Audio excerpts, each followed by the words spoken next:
ಖುಷಿಯಾಗಿ ಕುಳಿತಂತೆ ಬರ್ತಾರೆ. Central government job ಥರ ಕೊಡೋದು ನಟರಾಜಕ್ಕೆ ನ್ಯಾಷನಲ್ ಲೈಸೆನ್ಸ್ ಕೊಡ್ತಾರೆ.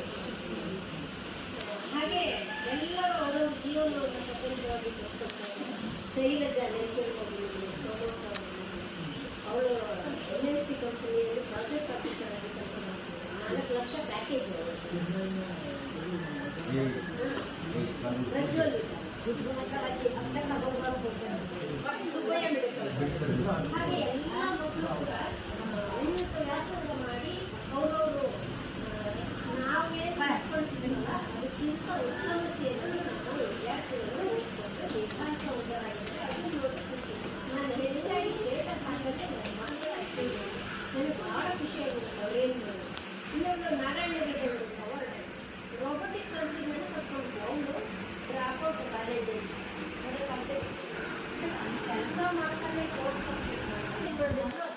ಸರ್ ನಾನು ಒಂದು ಫೋಟೋ ತಗೊಳ್ಳ ಅಂತ ಸೀನಿಯರ್ ಡಾಕ್ಟರ್ ಕೇಳಿದ್ರು. ನೀವು ಯಾರಿಗೂ ಕಳಿಸಲ್ಲ ಸರ್, ನಮ್ಮ ಟೀಚರಿಗೆ ಕಳಿಸ್ತೀವಿ, ಅವರು ಮಕ್ಕಳಿಗೆ ತೋರಿಸ್ತಾರೆ. ನಾವು ಹೃದಯ ಚಿತ್ರ ನೋಡಿದ್ವಿ, ನಮ್ಮ ಟೀಚರು ತರಗತಿ ಕೋಣೆಯಲ್ಲಿ ಅದನ್ನು ಮಕ್ಕಳಿಗೆ ತೋರಿಸ್ತಾರೆ. ಅದು ಹಾಗೆ ಟೈಮ್ ಬೇಕಾಗುತ್ತೆ ಎಲ್ಲ ಅಂತ ಡಾಕ್ಟರ್ ಅನುಮತಿ ಕೊಟ್ಟರು. ಅವಳು ಫೋಟೋ ತೆಗೆದು ಹಾಕಿದ್ರು. ನಾನು ತರಗತಿ ಕೋಣೆಯಲ್ಲಿ ತೋರಿಸಿದೆ. ಇದು ನಿಜವಾದ ಪಾಠ. ಯಾಕಂದರೆ ನನ್ನ ಜೊತೆಗೆ ಅವರು ಕೈ ಜೋಡಿಸ್ತಾ ಇದ್ದಾರೆ. ತರಗತಿ ಕೋಣೆಯಲ್ಲಿ ಏನು ಬೇಕು ಅನ್ನೋದು ನಮ್ಮ ವಿದ್ಯಾರ್ಥಿಗಳಿಗೂ ಗೊತ್ತಾಗ್ತಾ ಇದೆ ಅಂದಾಗ ನಾವೇನೋ ಒಳ್ಳೆ ಶಿಕ್ಷಣ ಕೊಟ್ಟಿದ್ದೀವಿ ಅನ್ನುವಂಥ ಸಂಸ್ಕೃತಿ ಅಲ್ಲಿಗೆ ನಮ್ಮ ಸಂಬಳ ಸಾರ್ಥಕ ಆಗುತ್ತೆ. ಸಂಬಳ ತಗೊಂಡಿದ್ದೆಲ್ಲ ಖರ್ಚು ಮಾಡಿಬಿಟ್ಟಿರ್ತೀವಿ.